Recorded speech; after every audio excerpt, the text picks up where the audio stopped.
Let's talk about an idea that might sound a little crazy at first, that an economic downturn, the thing most people dread, can actually be the biggest wealth-building opportunity of your entire life. The secret, though, is knowing how to get ready before the storm actually hits. I mean, just let that sink in for a second. This completely reframes what a recession is. It's not just a crisis, it's a massive transfer of wealth. And the most powerful part, you get to choose which side of that transfer you want to be on. Because, let's be honest, that's the hard reality here. An economic storm doesn't hit everyone the same. It's like a great divider, and it can be pretty brutal. It splits people into two camps, those who get wiped out and those who are set up to thrive. And that isn't just some deep philosophical question. It's a strategic one. The answer really just depends on the moves you make before things get shaky. To really get it, we actually have to look back in time. So let's rewind the clock to 2008. The global financial crisis was in full swing, right? Panic was literally in the air. But right in the middle of all that chaos, a really fascinating story was playing out. A story of two completely different futures. On one side, you had the unprepared. I'm talking Lehman Brothers. A 158-year-old bank, just gone, vanished. You had people panic selling their stocks at rock-bottom prices. Mass layoffs were everywhere. But on the other side, a totally different movie was playing. While everything seemed to be on fire, Netflix subscriptions were exploding because people were staying home. Walmart sales were growing as everyone looked for value. And a brand new company, Groupon, launched right in the middle of it all and just took off. And what's wild is that this follows a classic pattern. You see it here. The crisis hits in '08, the market finds its absolute bottom in '09, and then the recovery starts. That little window right there at the bottom, that was the moment of pure, unadulterated opportunity. So what was it? What was the secret sauce? What did companies like Netflix and Walmart get that so many others missed? It wasn't a crystal ball, I can tell you that. It was actually a simple but incredibly powerful set of principles.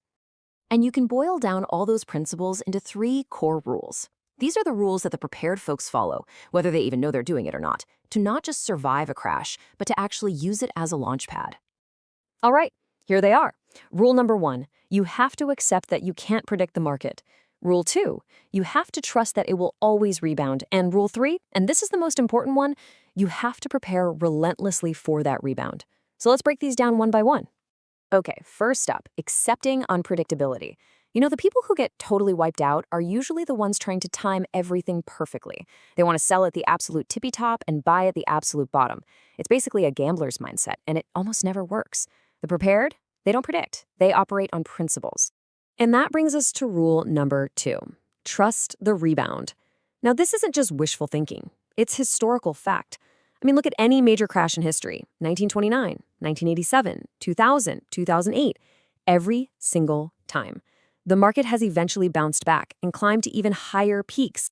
A typical market cycle looks just like this. There's a peak, then this terrifying drop into what's called a trough, and then inevitably a recovery that goes even higher than the last peak. That trough isn't the end of the world. It's the ultimate everything's on sale sign.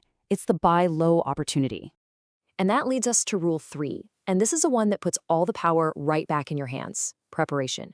You can't control when the market will crash. You can't control how low it will go. But you can control how ready you are for it.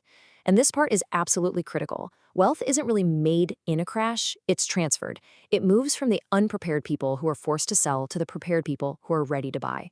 So, okay, how do you become one of the prepared? How do you actually do this? Well, it all boils down to building up your financial war chest before the storm arrives. And you want to focus on 2 key areas. First, you have to understand where the opportunities even come from.